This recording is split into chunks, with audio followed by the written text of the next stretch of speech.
আসসালামু আলাইকুম। Champion trophy শেষ হতে হতে আমাদের ভিতরে একটা কৌতূহল জেগেছে যে কে কত টাকা পেল, ম্যান অফ দ্য ম্যাচ কে হলো, ম্যান অফ দ্য সিরিজ কে হলো, বেস্ট ফিল্ডার অ্যাওয়ার্ডটা কে হয়েছে।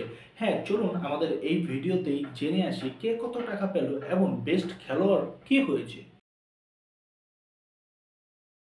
তো শুরুতেই যদি আসি, champion Bharat. Champion Bharat champion হওয়ার সুবাদে পেয়েছে 27 কোটি টাকা এবং গ্রুপ পর্বে তারা প্রত্যেকটি ম্যাচ জিতেছে, সেমিফাইনাল জিতেছে, ফাইনাল জিতেছে। এর বাবদ তারা বোনাস যদি যুক্ত করে প্রায় 30 কোটি টাকা তারা পেয়ে গিয়েছে এই টুর্নামেন্ট থেকে। তারপর যদি আসি runner up team, runner up হয়েছে নিউজিল্যান্ড। নিউজিল্যান্ড রানার আপ বাবদ এই টুর্নামেন্ট থেকে পেয়েছে 13 কোটি 66 লক্ষ টাকা। সেমিফাইনাল খেলোয়াড়ে দুটি দল, অস্ট্রেলিয়া ও সাউথ আফ্রিকা। অস্ট্রেলিয়া ও সাউথ আফ্রিকা দুজনই সমান পেয়েছে 6.5 কোটি টাকা। নাম্বার 5, নাম্বার 6 আমাদের বাংলাদেশ।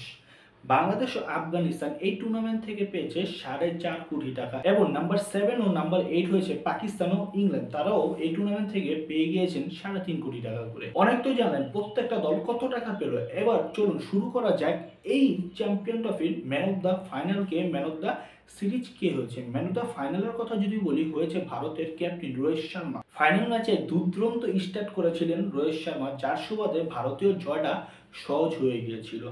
ম্যান অফ দ্য সিরিজের কথা যদি বলি, ম্যান অফ দ্য সিরিজ হয়েছে নিউজিল্যান্ডের রাচিন রবীন্দ্র। রাচিন রবীন্দ্র সর্বোচ্চ রান গেটারও হয়েছেন। 263 রান করে একটি ম্যাচ কম খেলে রাচিন রবীন্দ্র সবার উপরে এবং সেরা ব্যাটার হয়েছেন। তার সাথে যদি বেস্ট বোলারের কথা বলি, বেস্ট বোলারও কিন্তু হয়েছে নিউজিল্যান্ডের মার্ক হ্যান্ডি। হ্যাঁ, সেরা খেলোয়াড়, সেরা ব্যাটার, সেরা বোলার সবই যেন হয়ে গিয়েছেন এই নিউজিল্যান্ড টিম, শুধু চ্যাম্পিয়ন ট্রফিটা বাদে। চ্যাম্পিয়ন ট্রফি না পেলেও সকল দিক দিয়ে নিউজিল্যান্ড কিন্তু এগিয়ে গিয়েছেন। বেস্ট ফিল্ডারও কিন্তু নিউজিল্যান্ডের গ্লেন ফিলিপস।